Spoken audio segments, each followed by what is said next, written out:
Hello, great people. Welcome back to our channel. The presidency have reacted over the statement made by Wike over the state pardon granted to past governors who were imprisoned for their involvement in misappropriation of funds and also corruption. And yesterday, Wike had, when he was before the teeming crowd who came to welcome him in Mina, did say that Buhari has messed up the judiciary. He has made nonsense of the activities of EFCC. He has politicized his anti-corruption fight.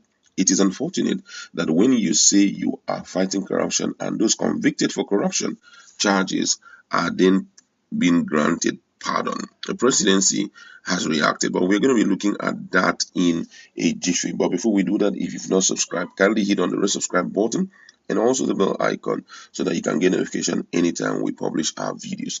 Now, according to the news, the senior special assistant to the president on media and publicity, Garba Shehu, has said that the criticism issued by the governor of Rivers State, Nyesom Wike, concerning the state pardon granted by the President, Major General Muhammadu Buhari, retired, to a former governor of Plateau State, Joshua Dariye, and his Taraba State counterpart, Jolly Nyame, lack moral justification.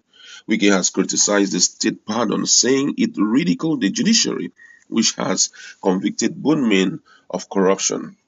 A presidential hopeful who spoke in Mina on Saturday, where he met with delegates of the People Democratic Party, lamented that Buhari's regime is selective in its war against corruption. In his word, he said, "I want to tell you that the government is very deceptive and they have deceived us enough. You have big people, you jail them after all the court proceeding and waste of money, then you ridicule the judiciary by granting them pardon.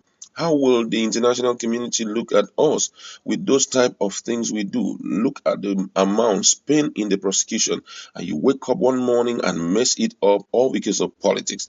He added that the state pardon was strategically done towards the forthcoming 2023 general election. We can say he obviously want them to help him during the election. He wants Dariye to help with Plateau while Nyame will work with Taraba. If it is not for election purpose, why did he not grant them pardon to the likes of James Ibori and Atuje? Reacting, Shehu in a post on Facebook faulted Wike's criticism, saying that the governor ought to have made it known at the meeting where the state pardon was issued, which he attended, instead of airing his views after the meeting. According to him, he said, "I do not see the moral justification for Governor Wike's criticism of the decision of the government to pardon Governor Dariye and Nyame at a meeting to which he was duly invited but did not attend. The Rivers State Governor, the Rivers State Deputy Governor, Dr. Banigo, who joined the Council of State meeting, visually switched off her camera, so it was difficult to determine whether she sat behind the dark screen or just walked away from the first joining. If the governor felt so strongly about the pardon, the right was for him or his representative to sit through the meeting and assert views. This did not happen. A press release after the meeting is Bolekaja politics. That was what Shehu said, that is Bolekaja politics. I don't know what it means by Bolekaja politics. For those who know the meaning of that word, can do well to tell us in the comment section. But looking at what had happened, no matter the moral justification for it to be done, Nigerians are not happy. Why? Because we know the kind of treatment that are meted out to, whether they are called Yahoo boys or maybe young thieves, people who steal a bag of rice and all of that goat. Some of them are paraded on the street and they are left to languish in jail, And if you look at the value of what they stole, it's not even up to 100,000 naira, But these people are left to languish in jail. And then some other person who was sitting in a privileged position to change the narrative of the country and also the state he found himself, walked away with a whooping sum of 1.16 billion and the other one 1.6 billion naira. And after a lot of people have taken so much risk to ensure that these people are being prosecuted. At the end of the day, they are being released and they are walking outside freely without any form of interference. It is totally wrong. We have to be real about it. Now, that's Femi Falana, who is a senior advocate of Nigeria, came up during a lecture where he was invited to, said some very strong words, which I want to reflect on. Because as at a time like this, it's important for us to, first of all, look at the views of Nigerians before, we take any decision, because this is democracy. You don't just wake up and make decisions when you know that that particular decision can turn around the country. And I'm going to paraphrase what he said, Femi Falana.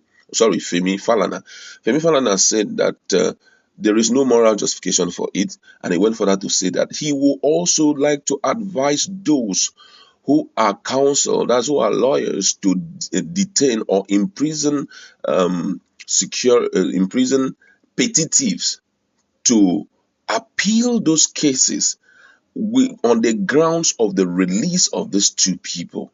Yes, the president have the right to, exercise his prerogative of mercy to anyone he wishes to.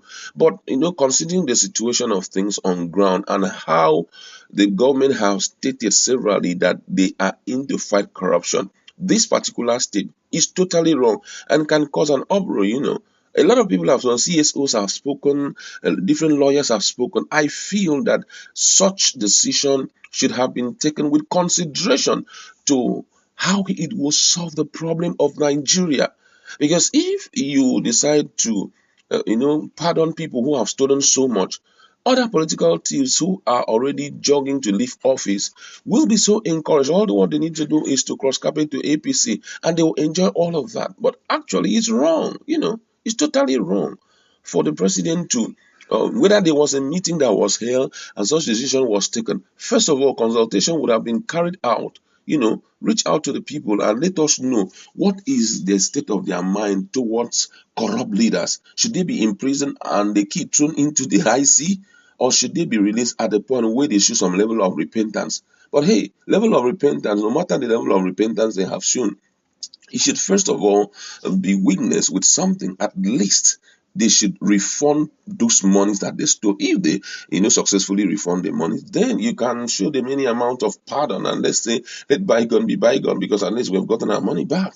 But a situation whereby even with those monies intact, they still walk away from the prison without a holdback, then everyone will be encouraged to start stealing. After all, what I know is that by the time I stay 2-3 years in prison or 1 or 2 years in prison, the president will come up and will exercise prerogative of mercy, and I'll be granted state pardon, and I'll go back and start enjoying my money again, walking a free man. And apart from just that, most of those people who were involved in that prosecution will be in trouble. Some of them were small boys, who maybe had worked with the governor or were just, serving as a check dog over the fraudulent activities of the governor. Now that these guys are out, what will be their fate? When they were told they are going to be in prison for as long as 14 years, the other one was, I think, 12 years, or it was now reduced to 10 years. These guys have not even spent up to that amount of years, and they are out. Where would these young boys who help in the prosecution, where would they run to? It's totally wrong. I don't know how the president is looking at it, but I think there should be reconsideration over this. At least they should reconvene the meeting again and present the heart of Nigerians to them so that we can know how to handle this issue. About 159 of them were released that day. Oladipodia was there. Other people, and these are top guys, all of them were there. Now, how about the other petty ones? What will you do with them? It's a serious issue and it must be reconsidered again. That's why I like to leave it. Go to our conversation. Let's interact.